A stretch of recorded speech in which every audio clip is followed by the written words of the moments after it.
I'm Alan Kenny, Managing Editor with REIT.com, and I'm in San Diego for REIT World 2012, NAREIT's annual convention. Joining me is Tim Beaudin, President and CEO of IndCor Properties.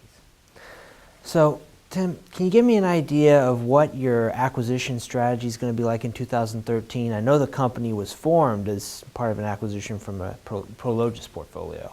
We started with that, and then in calendar year 2012, in June, we added the Cal West portfolio, which is another 20 million square feet, and then we followed that up 2 weeks later with the Dexus East portfolio, which was another 16 million feet. So we grew by 37 million feet in calendar year 2012. I think for 2013, we'll continue to pursue the larger acquisitions through Blackstone's guidance, but the one change is you'll see IndCor take the lead on doing some one-off acquisitions, and one-off defined as kind of $25 to $75 million transactions in probably 7 or 8 specific markets. You mentioned your connection with Blackstone. How is that a benefit for IndCor?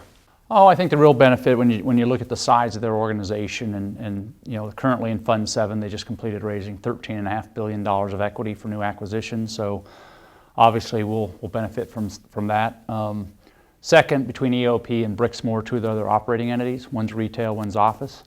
Because of Blackstone's breadth of their ability to reach across the markets, we benefit from all the third-party vendors, whether that be property management firms, brokerage houses, energy management. They're very good about making sure that we get the operating efficiencies out of all the organizations and lever that.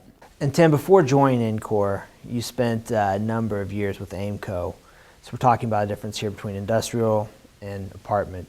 What are the main differences here? Well, I'll give you one difference and one similarity. The biggest difference is the involvement of the brokerage network. In the multifamily, brokers tend to bring you acquisitions and you work with them on dispositions, but all the leasing is done pretty much by an on-site team that are self-contained within the organization, in this case Aimco.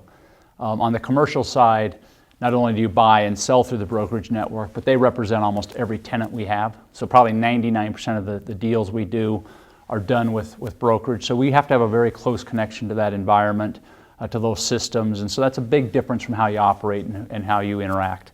Probably one of the things that it's been a good draw for me on similarities, one of the portfolios we acquired, the Cal West portfolio in June of this year, has a lot of business parks, smaller tenants, more turnover, and I think being able to draw on the Aimco experience of doing turns and dealing with all the tenant-related issues that are slightly different than the big boxes has been a good experience for me. Tim, thank you so much for your time. Thank you.